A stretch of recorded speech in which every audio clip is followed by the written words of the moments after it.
Hi, welcome to Ready to Stamp. I'm Donna, your creativity specialist with Stampin' Up. Today's Quick Tip Thursday, where I'm going to share with you a quick tip to help you with your stamping needs. Now, a lot of times when we get our twine, whether it be the thick twine or the thinner twine, the baker's twine, we start using it and then it starts getting loose and kind of running around all over the place. So I like to keep mine in a container that a couple weeks ago I showed you how to tie a ribbon, and so I said that I would show you what I do with this. And what I do with this is I take it apart. This is a former ribbon holder and I ran out of the ribbon, so I'm going to take it apart and put it back together again here. And then I'm going to take my, this is the baker's twine thick baked brown sugar. So I'm just going to wind this up on here best I can, as much as I can. Now you're not going to be able to put all of it on there, but as you're using it, it'll keep in place and you won't be, trying to corral it. And I just find I like it to store better with this.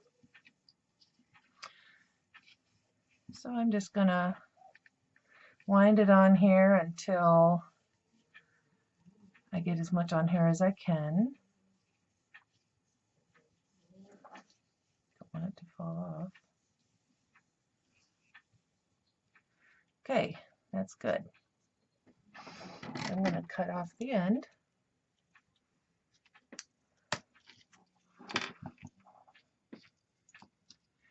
Now what I like to do is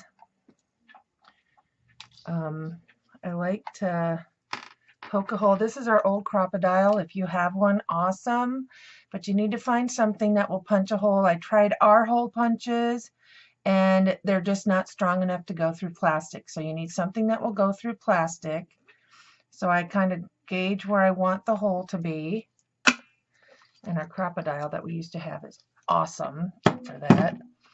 And so that this doesn't kind of wiggle around in here, I take some of our baker's brown sugar and I use the 2 3/8 scallop circle, and I punch out 2 of them.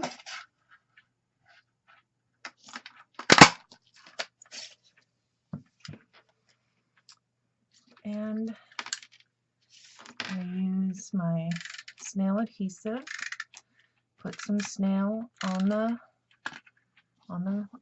plastic thing here, and I center it on here just like so. Whoops, that's not centered, is it? Let's try that again. Pull that off of there, center it a little bit better. This just helps it wind around easier inside the container. And the container is a former, let's see, what was it? Buttons container. Ran out of the buttons, so I saved them, and this is what I use them for. And it doesn't have to be exact, because this is just for your sake. So I'm just going to kind of line that up, and you stick it inside. And then that little hole that we made, I'm going to poke that through.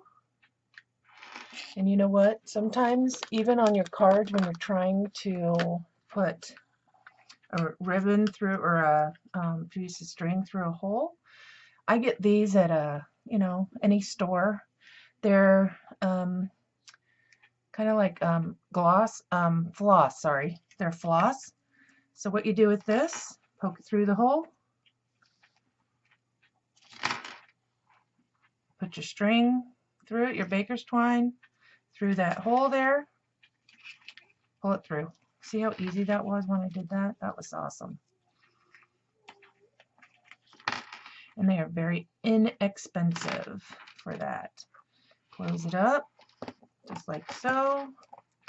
It might be a little bit too thick for that, but that's okay. So we'll just do that. And I need to get another piece of baker's twine, so I mean, not baker's twine, but cardstock, because I want to do the outside. Punched another one of those scallop punches out. This way, when I have it stored on my counter, I can know what I'm storing there. Okay, so there you have it. And then you can just pull it out just like so. There you go. See? Okay, well, thank you for joining me today, and hope this helps with your organizing ideas for your stamping supplies. Have a wonderful day and happy creating.